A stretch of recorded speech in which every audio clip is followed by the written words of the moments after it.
Hi, and welcome to the SJ Child Show. The SJ Child Show brings value to families through education, resources, and lots of laughs. You can find us on our social media pages Facebook, Instagram, YouTube, and all of your favorite podcast platforms. You can also find our special children's books at sjchilds.org. This month is April Autism Action Month. All of our guests in April will be autism warriors, and we are celebrating them and bringing this to the forefront. Enjoy the show. For joining the SJ Childs Show. I'm your host, SJ Childs, and today I have the host of Successfully Chaotic podcast, mother of 7, autism mom warrior, and a great friend I'm going to be making and connecting with, Maria Daniels. Hi, Maria. Thank you so much for being here today. Hi, I'm so happy to be here. It's such an honor to have you on our show. I am excited to jump right in, talk about autism. And of course, we're going to be airing this week for Autism Awareness Month. And we're just making sure that we keep our, action in our words and in our education with others. Tell us a little bit about yourself and how you've kind of gotten started doing what you're doing. So as you mentioned, I do have a podcast that's called Successfully Chaotic. And honestly, I wanted to start that podcast because that's my life. It is successfully chaotic. 7 kids is a lot. And I have people ask me all the time, did you plan on having 7? And the answer is no. Before you start thinking that, I didn't. It has been a happy surprise and all. Most days, there are days where I'm like, Lord, what did I do? But, it's all in all, I wouldn't change, having my children, obviously. And my 5th child is the one with autism. So it's really funny. I always tell people, you think you have this parenting thing down pat, when I'm pregnant with my 5th, I got this. And then boom, I knew no things, no things. It kind of sent me spinning for a hot minute. And then I ended up with a surprise pregnancy when he was about 4, and I thought I was going to have a nervous breakdown because I was like, I just don't even know how I'm going to handle all the things. But, honestly, my life has pivoted because of my son, but not in all negative ways. There's been some negative dark days, of course, because there are many, many days that are like that. It's okay to have those dark days and it's okay to feel those feelings. I want to go ahead and say that because I think love that. Yeah, well, I think so many times we hear kind of the glossed over, autism awareness is amazing. And it talks about all the positive, sides of autism and the positive, things that these autistic kids bring to the world, which are so true. My son has made me a better person, but there's also, the part that we don't talk about, there's the part that are the dark days. There's the part that, a lot of people don't want to deal with it. There's the part that's super isolating. Yeah. When you have this child that doesn't act like a lot of other children their age, it makes people that aren't used to that a little uneasy. Mm-hmm. So they pull away. You stop getting invited to the birthday parties. You stop getting invited to the family functions, and it can be hard on you as a parent. But also if you have other children, because I had other children, be hard on them as well. Everything had to run through this filter of autism. So it had to be, well, we can't go there because Cade won't be able to take that, or, oh, we can't go do that because of Cade, and you hear about all the good parts, again, that are true, but you don't really hear a lot of people talking about the fact that it really affects your other children, that there ends up being this jealousy, almost negative feelings towards that child because they're jealous, their life has been turned up. Their life's been turned upside down. It's hard on marriages. Hard on marriages.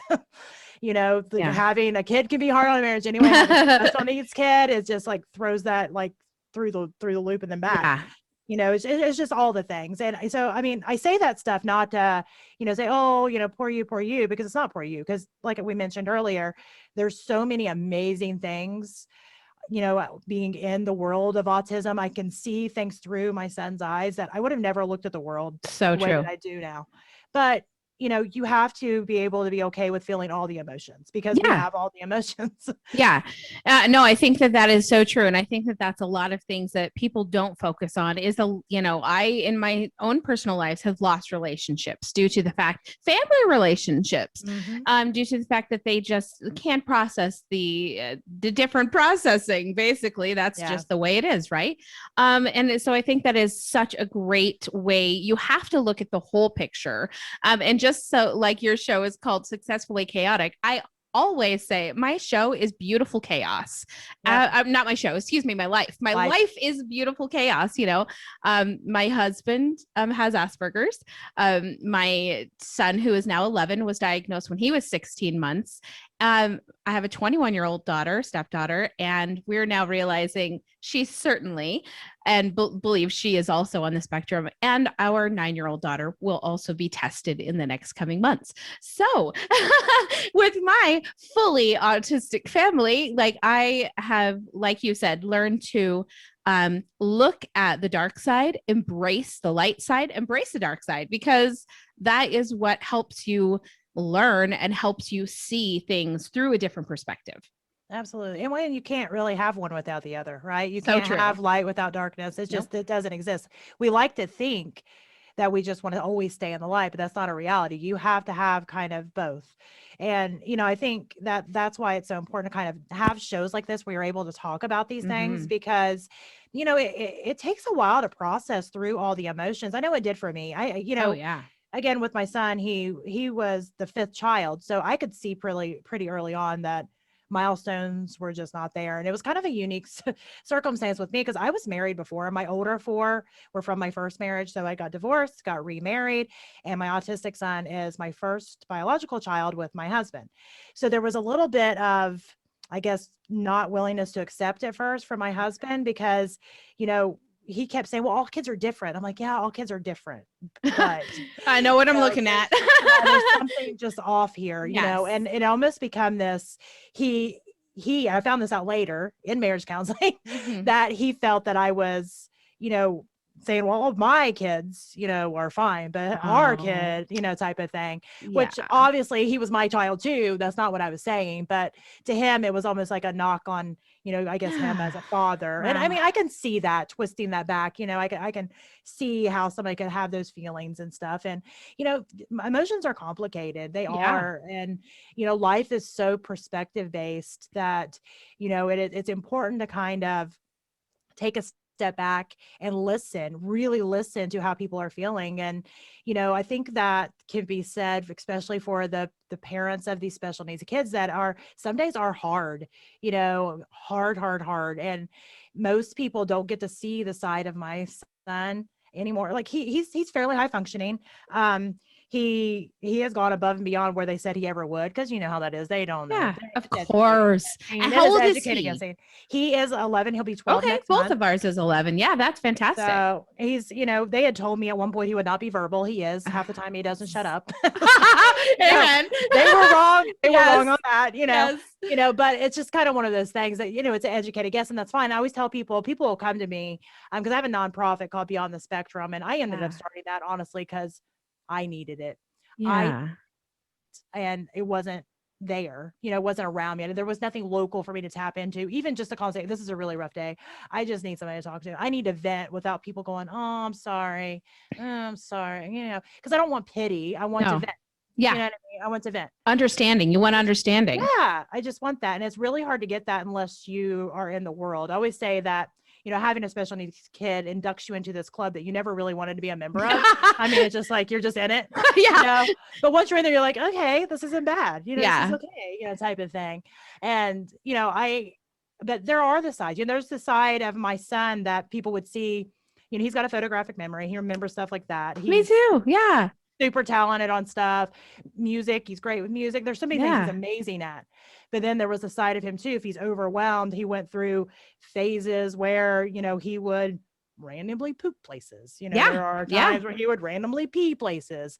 And if you was to see him out kind of in, I say, the real world, he could put on this mask for a while where he would seem okay-ish, because he was holding it all together. But at home, he would let loose. And those are the ways that he would, and you can't get people that have never been in that world to understand, well, why Yeah. does he, just the way his brain works. Yeah. It's the way It's his brain works. processing. It is. Exactly. And it's hard. And it's still, there is the side of you as the parent going, why this? Why do you have to do this? As you're in a midnight searching the vents of your house to see. Thank you for the letter O. Exactly. Yeah, exactly. I know. I got it. We are right there together. I mean, Mom, we're sisters in two peas in the pod. I'll tell you what, it sounds like our lives are like identically run in other states. And I don't have as many children as you, but some days it feels like I do. Right? Exactly. Well, and I think, honestly, after they outnumber you, it doesn't even matter anymore. I know, right? Yeah. And I'm an only child, so I have no experience dealing with multiple, even relationships at a time, or even like emotions of different children at a time. And so for me, I have no personal experience to draw from my childhood. And I'm just like, hey, be happy you're not alone, okay? Right? Exactly. You're not by yourself, but I know what that's like. Well, and I think it's great to, have these connections because, there's things that maybe you haven't experienced that another person you're talking to has. And, honestly, I thought when my son started doing those kind of things, I was like, oh my gosh. And then I started talking to some other moms. They're like, nope, that's normal. It's normal. It's actually super normal. I'm like, why is this normal? Why is this, why? It took a this has been a learning process for me, type of thing.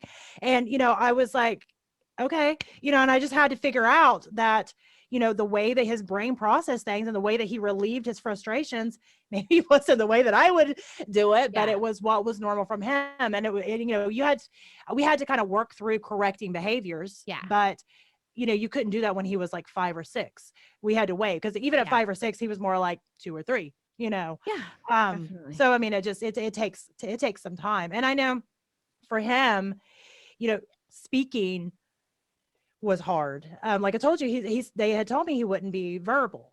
So I know one of the things that we did with him was we would really try to coax him to say the words. Like he would want something, he would point with his elbow and grunt. Yep. I don't know. I don't know what you're saying. I don't know what you're saying. So we pushed him.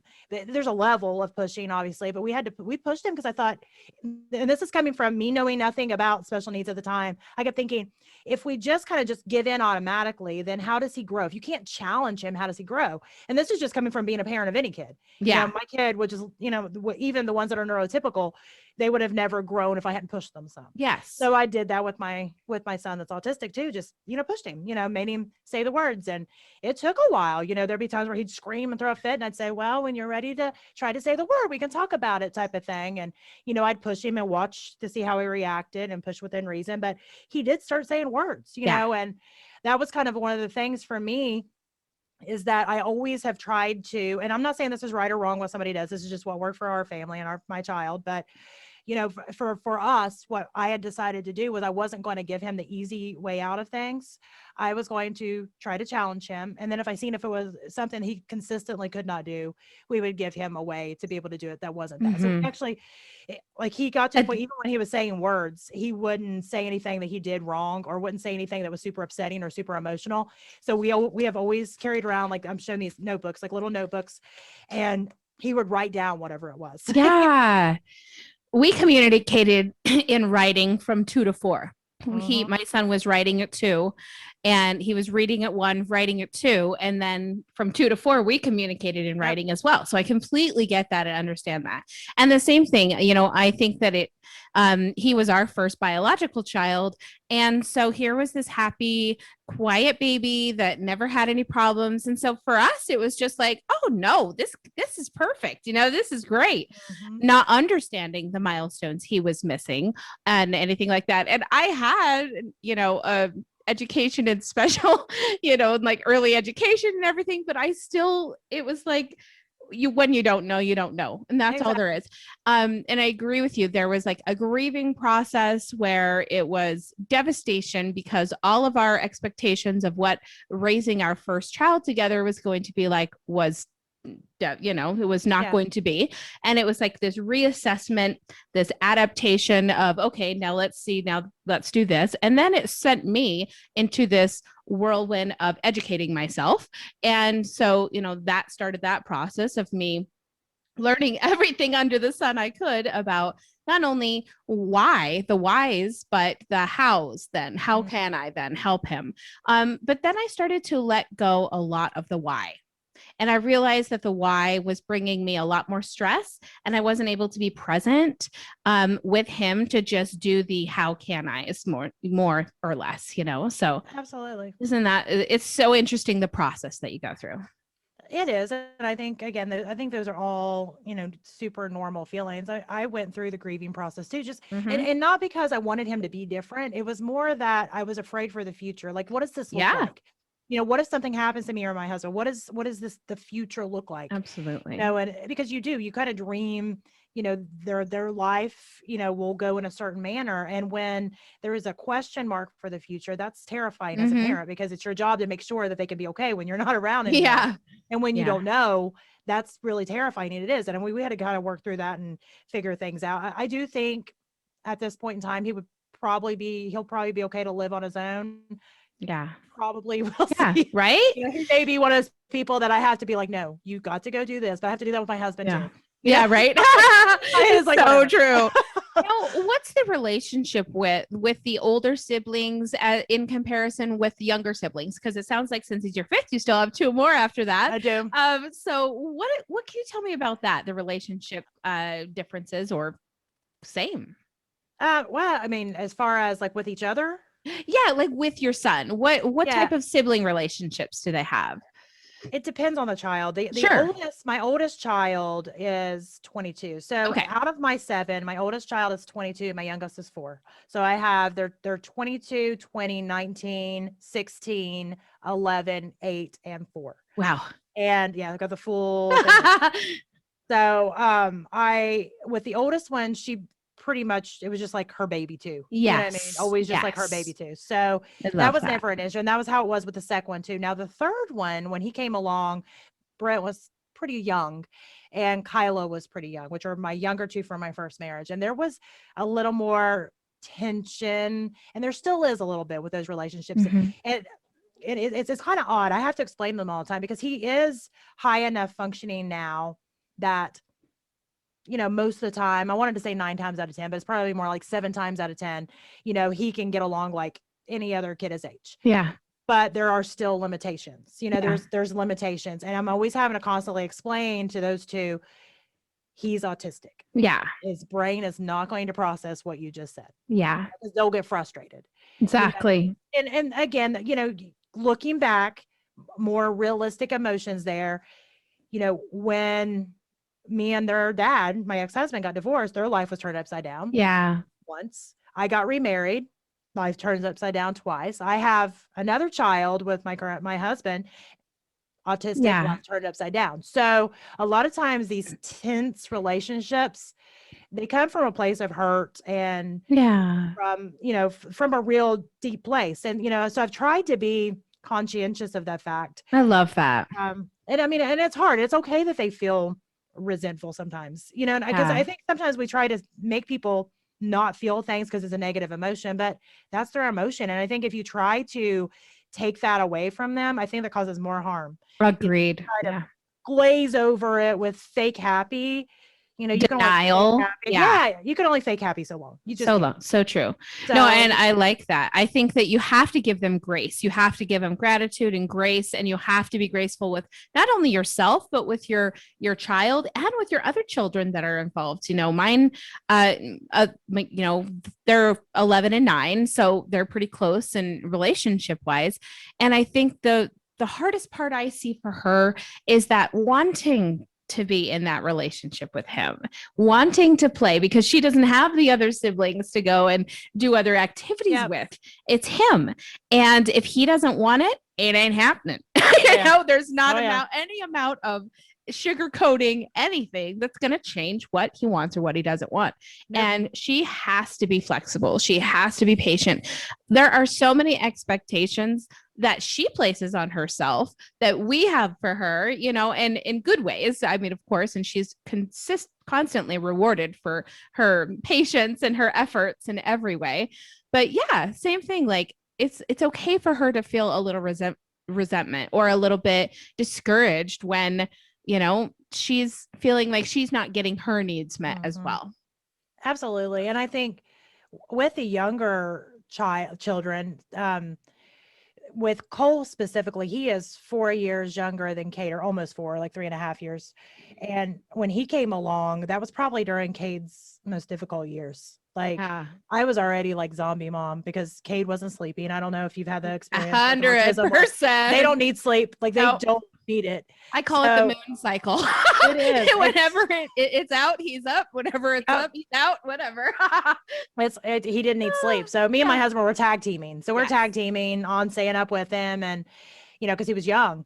And then I ended up pregnant, and I'll be honest, I was not happy about pregnancy at first because my life was just complete chaos, and most of it felt like not good chaos at that moment. I was so overwhelmed. I was overwhelmed beyond measure. I wanted to help him. That was my child, and I didn't know what to do. And I always tell people I have a background in nutrition, and I used to be a trainer, and I still am, and I'm a nutritionist. So when you don't know what to do, you do what you know. So I started really digging into the brain, how autism affected the brain. I already knew foods and stuff to help the brain. So that's how I started tackling it, because I had to do something. I had to do something, and I knew that I wasn't going to quote unquote cure autism, but I thought, okay, well, worst case scenario, he has a healthy brain that can reduces things. Yeah, exactly. It's what happened with us too. Exactly. Yep. I'm telling you, somebody's in our attic. Somebody wrote our same stories, sent it to us to live out. That's what you got to do. It's do what you can do, and the things you can't do, give yourself grace on it, because I wanted to do all the things and be all the things. I can't, so I found out I was pregnant. I was super sick and ended up having the baby. I was running on just like adrenaline at that point. And I had such a hard, birth and labor and everything with him. And I think it's because I was so stressed out my entire pregnancy, and I was so sick afterward, and I didn't even catch it on myself. With one of my clients, I would have caught it like bam, like that. I didn't even catch it until he was probably 6 or 7 months old. I just remember thinking there's something wrong with my hormones. And I tested for my clients, I tested on myself, and sure enough, my hormones were tanked. Yeah. So I was luckily able to get myself out of that without having to get on meds or anything. But, it was one of those things as a mom, as a caregiver of a special needs child, of any children, first of all, but especially a special needs kid, yourself is last. It just is. Yes. And that cycle also needs to stop. And I always knew that it didn't need to be like that, but I didn't know how to make it different, because it's hard to find a babysitter. We've already established all the isolation. Who's going to take the child that they don't know? Well, if I say that, it's going to send them to a fit. If they can't eat that, they can't eat that. They can't do this. They can't do that. You know what I mean? Oh gosh, yes. It's like so hard. So it's like, well, you should just get a babysitter. Okay. There's a handful of people now at 11 that I can get, to watch him every once in a while. But there's still the times where I get the phone call. If Cade's having a bad day, Cade is having a bad day. And if Cade's having a bad day, everybody's having a bad day. So exactly. Exactly. Yep. If we leave for that family drive and something goes wrong and DJ is like, nope, this isn't working, it's turnaround time. Oh, suck it up. Everybody deal with it. When we get back home, everything will be back to normal. That's how it goes. Yep. Normal chaos. That's right.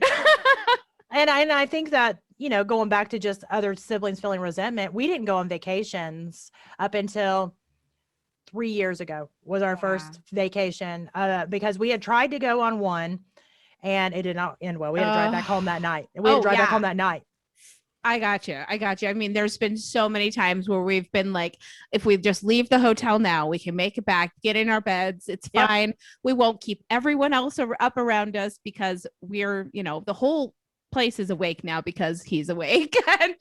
Oh, I get it. Oh my gosh. And there was something, I don't know if your son does this, but there was something about he had to be in his own bed. He does okay now. Most of the time, if we prepare him far in advance, we have to say, hey, Cade, remember on this day and this day, we start on the counter, we're going to be sleeping at a hotel, and I'll show him pictures of the hotel. I show him pictures of the bed. We have to completely prepare his mind. It's not so scary when he gets there, because he already knows in his mind. He can do that now at almost 12, But when he was younger, that didn't happen. Definitely. And, so there were so many times we didn't do anything. We didn't go anywhere. Not even out to eat, not even like, hey, let's go grab ice cream. Like there was nothing like that because you couldn't. Yep. Even taking a different way home. I remember Cade, he was obsessed with maps, and he would sit in his car seat and hold a map. And if we would go a different way home because of a detour, it would be a complete fit all the way home. Wow. Because we had detoured, because he would be like, this is wrong. This is wrong. Like, buddy, we're fine. And you'd have to point it on the map and show him that we were still going home. And it's little things like that people, I mean, I get it. You have to kind of put yourself in other people's shoes. If they're not used to, a child that has those, set of skills, we'll just say, that can be terrifying. I've had to kind of look at it because I used to get kind of hurt on stuff. Yeah, sure. That's fine. Don't invite me to the birthday party. I don't want to come to your birthday party anyway. Yeah. But if you kind of take a step back and look at it from their perspective, they're probably scared. Yeah. They know that you're dealing with these extra struggles. They don't know what to do, what not to do to make it hard on you. So it's just easier. Yeah, definitely. Not to do anything. Definitely. No, I agree. Yeah. And I think the same thing has happened to us, that we had to leave our house for 1 year, only going the one direction. We could not leave going another direction. We had to go down the same exact street every single time. Literally, we live at the end of a cul-de-sac. So we can go either direction, but nope, we only could go this one direction for the whole year, it seemed like. But yeah, that's crazy. And then going back to like invitations and stuff, I think it's really sad that we actually not being invited anymore, but we're told, like, because you said no, you're no longer invited, basically. And they don't want to be part of our lives now. And they're missing out, unfortunately, because we have like the most amazing things happening over here all the time. And that's okay. We'll give them grace too, and just say they're not ready to be understanding about these kinds of things. And that's okay. Well, and I think that a lot of people need to realize there's so many people that'll come out, especially it's April, autism awareness. You'll see a lot of people, autism awareness, hashtag autism awareness, and that's fine with the cleaned up, bright and shiny side of it. But, they've got to realize that hashtag life goes on. Exactly. There's the back side of it. There's a back side of it. If you're going to support it on the front end, you got to realize that there's the behind the closed door, there's the dirty part. There's the part that, is hard. There's the part where you're crying. Everybody's, the whole house is crying. Thank you. Yes. Know what to do, and I think it's important to talk about all those kind of things, because there has to be, if you want to be autism acceptance, if you want to actually accept, you have to accept all sides of it. Correct. And I think that's the biggest thing, is to realize that, it's not always the bright, pretty, shiny, rainbow. Yes. And, it's not. Really not. It's there are the days that are like that. And there's the days where everybody is just scared, depressed, unsure, there's both sides of that coin. And you have to just hold on to the days that are the bright, shiny rainbows, because it'll help you get through the days that you're like, the why me? Because it's going to happen. And, we have less of those days now that he's older, but we still have them. There's still times where I'll think we're completely over a hurdle and boom, there it is again. And I'm like, which is almost worse sometimes, because you think, okay, we're past it. We're past that. Yes. Exactly. Nope. And it's almost exactly that. Is like, you set yourself up to these, okay, it's been going so great for so long, and then you have a drawback or a setback, and you're like, okay, get back onto reality's track here. This is going to happen. Be prepared for this in the future, because it hasn't. I always tell people, like, our son's asleep right now because he was up all night. And so, but lately he's been coming into the podcast all the time. And, at first, when I first started, it was like, oh my gosh, no, don't let that happen. But now it's so silly. We've been like, embrace it. This is real life. This is autism. Autism didn't stop because I hit record on this podcast. Sorry, folks. If he wants to come in, I hope he's dressed. If he's not, that's his autism, I get it. Literally went through the naked phase when he was like 4. So, I mean, he was so little enough that I didn't even, I didn't care. But of course, everybody is just like, cover your eyes. And it's like, come on. It's just a part of it. It's just a part of the part that you just learn to look back and laugh at and think, well, my daughter will never need that kind of an education. She's already known. Exactly. Yeah. That's how it goes. That's Exactly. Sorry, neighbor kids, but Yeah. everybody's on track now. It's funny the little things that they do. I know Cade went through a phase where he would only wear long sleeves, long pants, everything had to be covered. And then he went through a phase, it was the naked phase. Yes. Then he went through the magician phase where he literally dressed like a Ah, magician everywhere that he went. we had costumes too. Yeah. Yes, we've totally gone through the costume phases. Yeah, it's just He was Finn from Adventure Time. And so we like literally had to get all the costumes. We all had to be that for Halloween, Yep. we have Yep. to do family themes, whatever he is interested in the time, we usually have to do for our Halloween family theme too. So, Oh yeah. yep, we were Garfield one year and everybody was Garfield. And that's a really interesting I saying that the year we went trick-or-treating, and I don't know how it's been for you, but there has been years where it has been just horrific. And people, he doesn't understand that when people open a door and say hi to him, he doesn't need to go in and visit and ask them 20 questions. He just needs to take the candy and go. That's Yeah. not what he doesn't even like candy. Why would he care about that? Yeah. But you want to get him involved in the process and you want to enjoy it. So this last year that we went 2 years ago, I guess it was, I put a sticker on his costume, his Garfield costume that said, "I have autism. Please be patient." Everybody stopped, took time, got down on his level, talked to him, answered his 20 questions or 5 or whatever he had. And I didn't have to make excuses. I didn't have to say, "Oh, I'm so sorry. I'm so sorry. He has autism. Let me walk on eggshells for all of you neighbors that can't understand that why my son's acting differently." So this time I was like, no more eggshells, read it yourself, figure out, and not that I don't want to have grace on my neighbors. I'm not saying that I should expect them to know, but No. we've come through there for 7 or 8 years now. Like, people should start being understanding. And this time they were completely, because I educated them up front. I let them know it's okay. This is what to expect. And they acted accordingly. Well, and I think that's a big thing. I think sometimes we're not the best at educating people. Because, and I've even said this to my husband. I told him that I was going to have t-shirts made that said, "I'm sorry, but my child has autism. Just be patient," because they'll be fine. Most of the time we won't even need it, but I'm going to keep them on my bag, just pull out and put on as needed. Because if not, you get those people that just stare, make comments, which makes it worse because he is intelligent. He understands what they're saying, and that if he can't hold it in while we're gone, trust me, he beats himself up more than anybody else could, because he tries to kind of hold it in. He is, high at a functioning that he can tell that other kids, that don't have autism don't quite have the same little things going on that he does. We've been honest with him. He knows he has autism. He knows what that means. That's too. That's great. It's just like, it's just become just like anything else. Like, "Oh, you have reflux." It's not any, right. You have autism. And the only issues that we have ever had is, where he is so high functioning, people forget. And I try to be patient with them, because there's sometimes I forget. I'll be honest. There's sometimes I'm like, okay. I had to take a step back, because he'll do so well for a while that it's easy for me to also forget, okay, this is autism. He's also smart enough that he's tried to use it too, though. Yeah. I don't know if your child's done that. Oh boy. My son has been like, "Well, Mom, my brain doesn't work the same as other people's brain does." And I'm like, "No, it doesn't. That's not what this is about, is it, buddy?" He doesn't do that. He just spins math out on us and things like that. I think it sounds like behaviorally, possibly our son is a little bit more, in the middle, rather than he's not really socially able to make those relationships or make those kinds of ideas or thought processes about how others view him.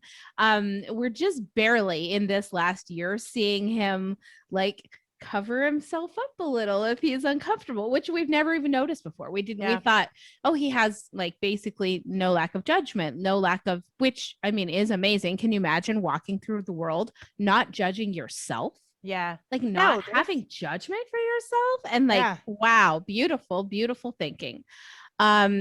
I know this is kind of all over the board and everything, but it just triggered a thought for me. What about, and I think you would probably be on board with this, changing the freaking language? Disorder is icky word. I don't like it. I would love to see the autism spectrum reordered thinking process. It's a Yeah, reorder of thinking. it Let's is. encourage these kids. Let's empower these kids by telling them, wow, you think in a different way. You have a reordered way of thinking, not, oh, you're disordered. Something's wrong with you. Like, I do not like it.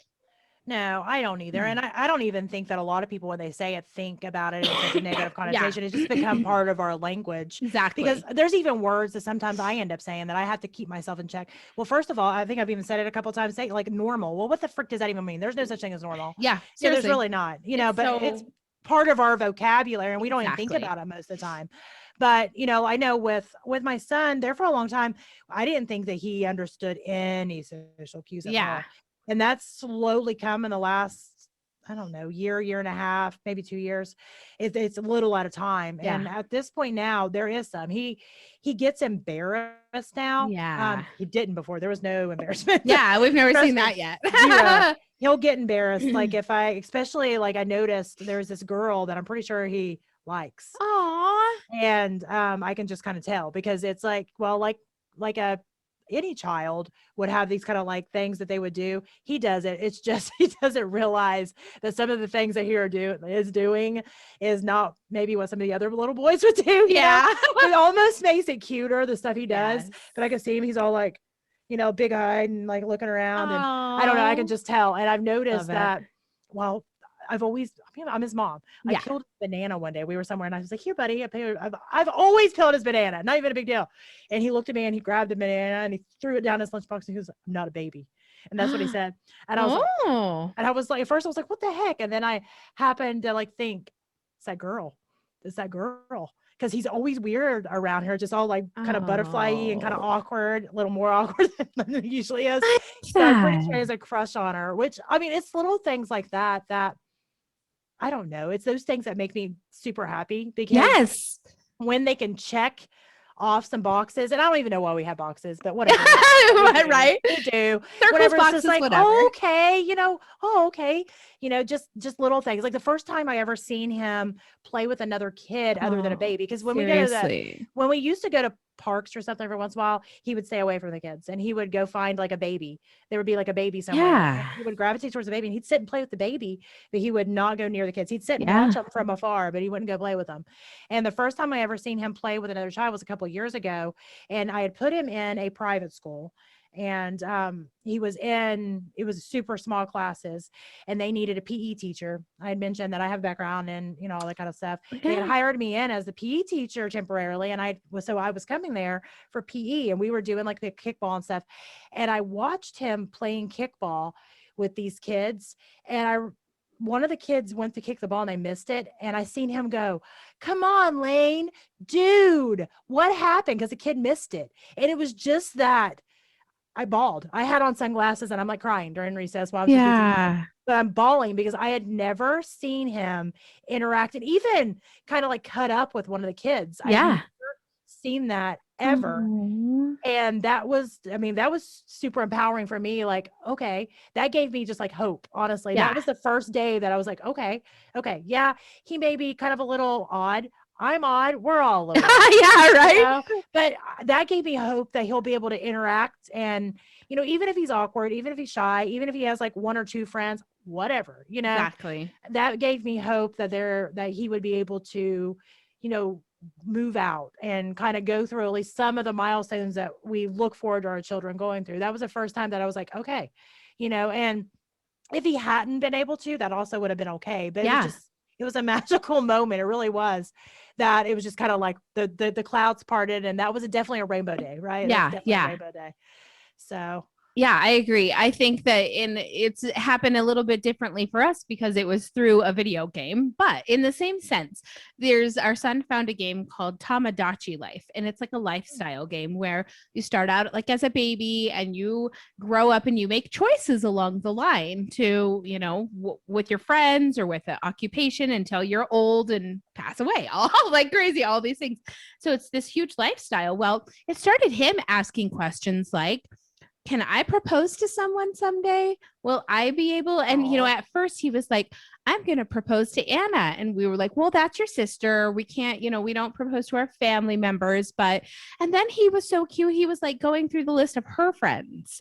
Well, then would it be okay for me to propose to this girl? Yeah, that would be okay. She's not our family member. That's the type of person you should be proposing to. But wow, I would have never, ever thought to have that kind of a conversation with him. And it was so heartwarming. And he has said to us, because my husband and I have been together for 17 years and we are just like best friends. And he sees that all the time. And so he says, I hope that I can have true love. Like, I want to be in true love someday. And oh my gosh, it's like, I couldn't ask for anything more. He can go through all of those struggles. Like, we can go through all those sleepless nights to have that moment where he wants to be loved and give love someday. Yeah. It was like, Well, makes it all okay. Yeah, absolutely. And I think that, like, honestly, for my son, it sounds like your son will be the same. When they do find love, it will definitely be true love. I don't think they'll have to skip and jump around and question, because it's like almost like, even though in some ways to us, being neurotypical, it seems like in a lot of ways they're at a disadvantage because they don't think the way we do, wink, wink. In reality, it's almost like a special ability. Yes. It really is. Human power. It is, because, some of the things that, we worry about, think about, and, overanalyze about, they may sit quietly kind of thinking about it and deciphering it or whatever, but when they do act on it, it's the time to act on it. You know what I mean? And I think that is something, especially when you're talking about love and stuff, that's something that's super empowering. And, I think that's amazing. I think it's a very, very good example on just kind of a peek into their minds. Yes. I love it. Exactly. I know. Me too. For me, I've had a lot of people I used to work with, because I used to work, corporate marketing too. So I was a trainer and then a nutritionist. When I got divorced, it was like, oh, great, second income, not so great raising 4 kids by myself. So I had to go back, take some classes, and I went to work for a marketing company. I was still working for that company when I got remarried and had Cade. And that didn't happen for very long, because you never know. Again, it's hard to find babysitting. You don't know what child you're waking up with that day. Is it going to be a good day where I can go to work and get my meetings, or is it going to be a day where I'm having to call my boss again to say, yeah, I can't come in? So it didn't take long before I wasn't working anymore there. I had to put in my notes to be like, I just can't do this. So that's how I ended up freelancing and starting my own company. And I own a few businesses now in different angles. And, that's kind of where the idea from Successfully Chaotic came from, is because, honestly, I have, for the longest time, I had kind of separate lives that I led. I had my business life where I had to show up for the client and show up all perfect or fake perfect, and be all the things they needed me to be, when in reality, my personal life was completely falling apart, like all the time. And I was exhausted. I was exhausted from being at home and dealing with all the things. And I was exhausted from putting on my mask of perfection, showing up and having to be all the things that I wasn't, that I was just like hiding, that they don't look over there, don't look over there. Right. So the idea for Successfully Chaotic, honestly, I was fed up. I was burnt out, fed up. I had a complete, and when I say complete, I barely remember that year. I had a complete breakdown. It was, actually from mid 2018 to mid 2019, for that like full year, just like, it's like I can remember very little things. I was that gone. It was just like all the things come crashing down on me at one time, and I just couldn't take anymore, and I broke. And when I did, it was actually probably the best day of my life. Didn't seem like at the time. Right. But it was kind of one of those things. I just let it off. I'm like, I don't even care. I don't care what you think, exactly. I am over it. And it was kind of it was freeing, because nobody was telling me I had to show up perfect. I was telling myself that I had to show up perfect. Nobody was saying you have to act like you have, all your, excuse my language, but shit together. Yes. Act like you have it all together all the time. Nobody said that, but I was somehow telling myself that. And I didn't. I'm great at the things I'm great at. I'm great at business. I can help you do all kinds of things, but I'm not perfect. I'm not a perfect person. My life is not perfect. It'll never be perfect. And I had to come to the fact of the matter that I was okay with that. I was okay with being this hot mess of a person I am. And I have, if you was to listen to my podcast, and if you're really curious, you can listen. I share all the things on my podcast, all the things. Yeah. I've had a very traumatic, past. There's a lot of things. We all have our baggage. And, the funny thing about life is a lot of times you don't deal with it, you sweep it under the rug, but Yeah. eventually that rug's like piled up and it looks like a mountain. That's what mine does. And so creeping out. I'm telling you. Yeah. And so when it broke, it wasn't just, the things that were going on that moment. It was all the things from my entire life come crashing down to me at one time. But the beauty of it was that I had to look at it and I had to deal with them one at a time. I had to deal with all the past traumas that I never dealt with. I had to deal with them. I had to process them. I had to put them to rest because I never did. And what I started to find was, number one, I became so much stronger. I thought I was strong before. No, no, no, no, no, no. I was weak. I was fake strong, but really walking on eggshells in so many aspects of my life. I was able to become stronger for myself, for my kids, for my husband, for all the things. Better for my clients. Honestly, I have such a deep relationship with my clients now because the people that are coming to me are okay with the fact that my brand is the imperfect. I teach you how to be perfectly imperfect. The people that are coming to me are okay with who I am. The people that don't like who I am, fine. There's plenty of other people out there. Yeah. And, it comes to that point of being successfully chaotic. You have to figure out, what is your definition of success? And we all have different layers of chaos in our life, and your flavor might be different than my flavor. It sounds like though our flavors are pretty similar. It does, doesn't it? Yes. So I mean, your flavor, the rosemary, sage, vanilla, or something. Exactly. Something strange but beautiful. Exactly. But and I think that's it though. You define what success means to you, your life, your family. Yeah. And that is what success is. That's right. And, the chaos is just kind of part of it, and you have to be okay with balancing your life like that. Cause I hate when a lot of people talk about, well, work-life balance. And I was that person that kept trying to think, well, when I get here, then it'll be balanced. It's like this destination. Oh, well, when I get this, and this done, well, then it's going to be balanced. And I'd get there and be like, oh no, it's still a hot, it's still a hot mess. Yep. And the funny thing was, is I figured out that balancing is not this 50-50 magical thing that happens. It's the idea that you're taking into consideration, first of all, your definition of success and what it takes to meet that. And that could be whatever. You define it the way you want to define it. And then also knowing that you've got the flavor of chaos that you've got, preparing for when that happens and what you're going to do. Because if you try to keep trying to shove a square peg into a round hole, it's never going to fit. Got to ride the flow. Yeah, you do. And I just think that for me, my podcast had become my mantra to myself. It was very therapeutic when I decided, I'm just going to tell all the things, because if you're telling all the things, there's nothing anybody can throw at you that you're not like, yeah, I know. Listen to episode 3. I already know that I said that, did that. Listen to episode 3. You don't have to hide anything anymore. Yeah. And there's something amazing about being so real and so raw that there's nothing left. Hey, buddy, how are you? Hey, we got a visitor. DJ, this is Maria. Here, say hello. Say hi, Maria. Hi. Yeah. How are you doing? I'm pretty good. How are you doing? I'm doing amazing. I'm having a great talk with your mama. What are you working on? I'm working on finding a 3x3. Finding a 3x3, Rubik's Cube? Yeah. I see. Okay. Well, why don't you let Dad go help you find that? You tell Maria, have a good day. Have a good day. You have a good day too, buddy. Thanks for visiting. Good morning. Love you. Precious. Oh, he's such a sweetheart. Thank you. Thank you. He's so intentional. I love it. They are. They are so intentional. I know. We've been working up. My son wants to do podcast. Me too. Us too. Oh my gosh. We need to get him together. We do. That would be awesome. Yes, that would be great. He's been wanting to do one. We've been practicing because again, we have to work on stuff for a long time. Oh, Maria. It's we were practicing because he's like, I don't know what to do. I don't know what to do. I was like, you don't have to know what to do, buddy. You just talk about whatever you want to talk about. If you want to talk about Minecraft today, you talk about Minecraft. If you want to talk about whatever it is. We found these little cards called Talks, TAKZ, Talks cards, and they just have different conversation pieces.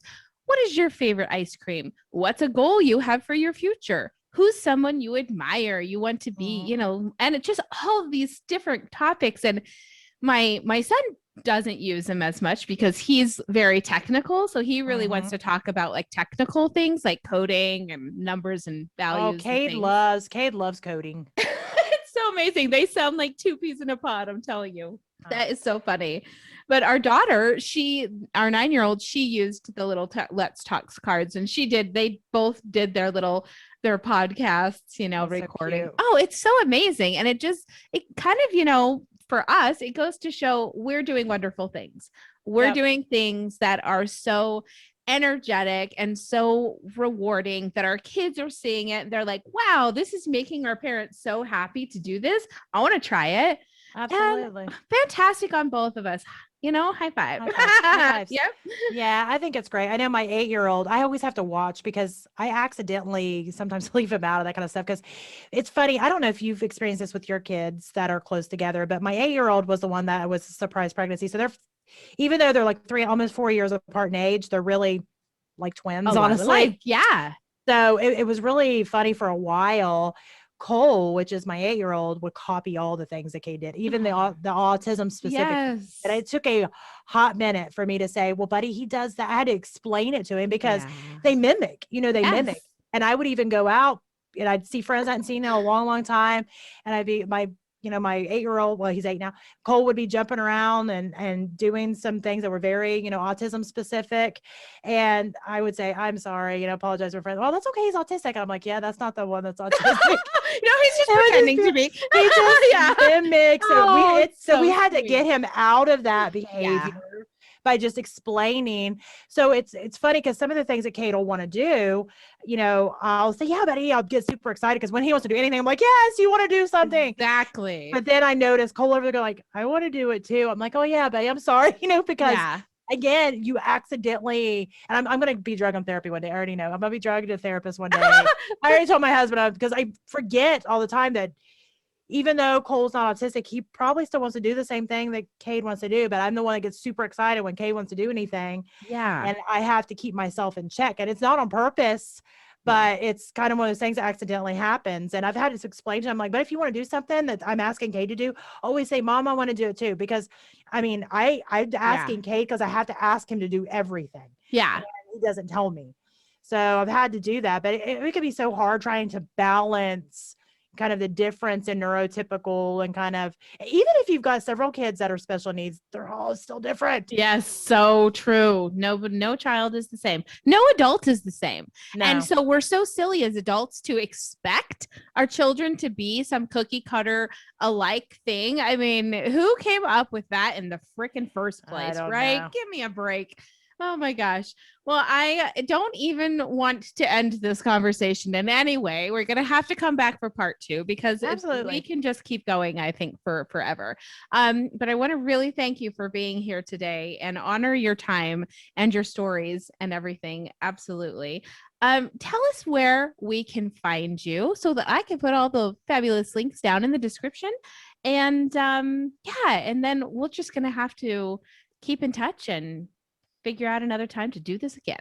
Absolutely. So the podcast is called Successfully Chaotic, which you can find on all your favorite podcast platforms. You can go to the website, which is successfullychaotic.com. All the social media, Successfully Chaotic. I mean, you can find it. You can also look me up under my name, which is Maria Daniels, and I have a public profile. So perfect. All the places. Yeah, fantastic. And then before we do touch off, I wanted to ask you really quickly about your nonprofit or your foundation. How can we help support in that sense? What can we do as a community to help support that?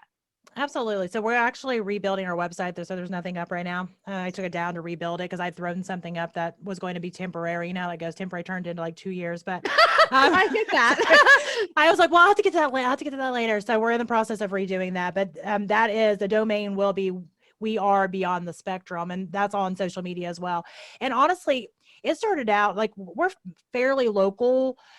We do a lot of things locally, but I have been getting calls from other places because I just wanted to be a resource. If you just want to call and vent about things going on, fine. If you need to find a resource or tap into anything, that I have as far as, people that I know who do this, that, and the other, I wanted to be that person to call. No judgment. If you're calling to say, you know what, today I don't like my kid. Today I don't like them because you know what, I love my kids, but there's moments I don't like them as much. Give me a few minutes. I'll like them later, but right now now. I don't like, which I'm talking about my husband. I'll even tell my husband, I don't like you right now. Go to the other room. I don't like you. And that's okay. Again, That's we can okay. feel our emotions. I love it. Yes. So if you want to be that person, I have somebody that I had talked to, and she had found some resources to talk to, but it was a lot of just the happy, bubbly stuff, which is great, great, great, except for when you're not feeling happy and bubbly. You don't feel like you can open up. You don't feel like you can open up if somebody's just always happy and bubbly. You want somebody you can be like, today's hard, and today I'm like, don't really like him, and I don't know what to do, and because there's those days, and that is okay. Yeah. You can still love somebody and not like them for that minute or that hour or that day. Okay. Perfect advice. I agree. Absolutely. Thank you so much for coming. And I really look forward to talking more in the future and to connecting with you, picking your brain for all your amazing ideas. Thank you so much for being here, and we'll be in touch. Absolutely. It was my pleasure. Thanks, Maria.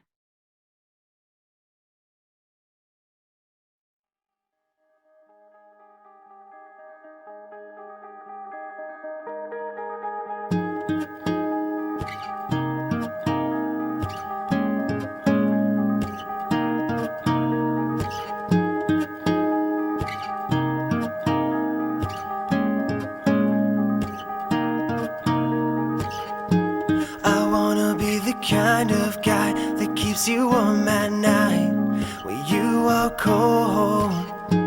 I'll grab some blankets from my bed, wrap them around your chest, and I'll pull you close. We'll flip some channels to find out there's nothing on right now to ease your mind. Sit back, relax, there is no rush, no need to speed things up. All we have is time to think about the future, forget about the past. Time to figure out a way to make this moment last. To make this moment last. To make this moment last.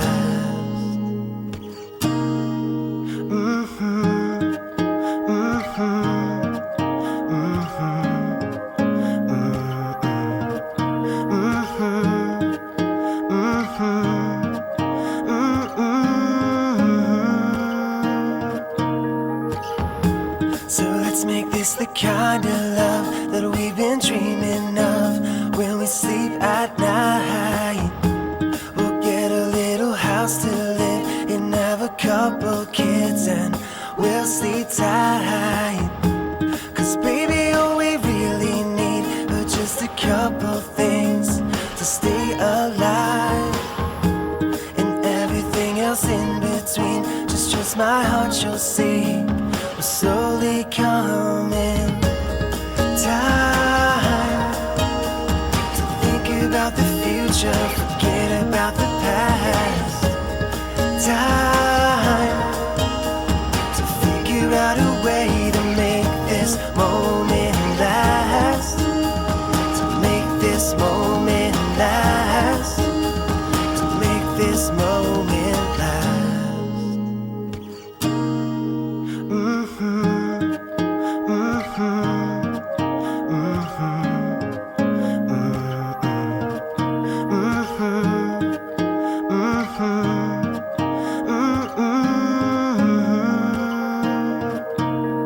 Sunrises, sunsets, I won't let you forget that I need you. Spring comes and spring goes, forever you will know that I love you. Sunrises, sunsets, I won't let you forget that I need you. Spring comes and spring goes, forever you will know that I love you.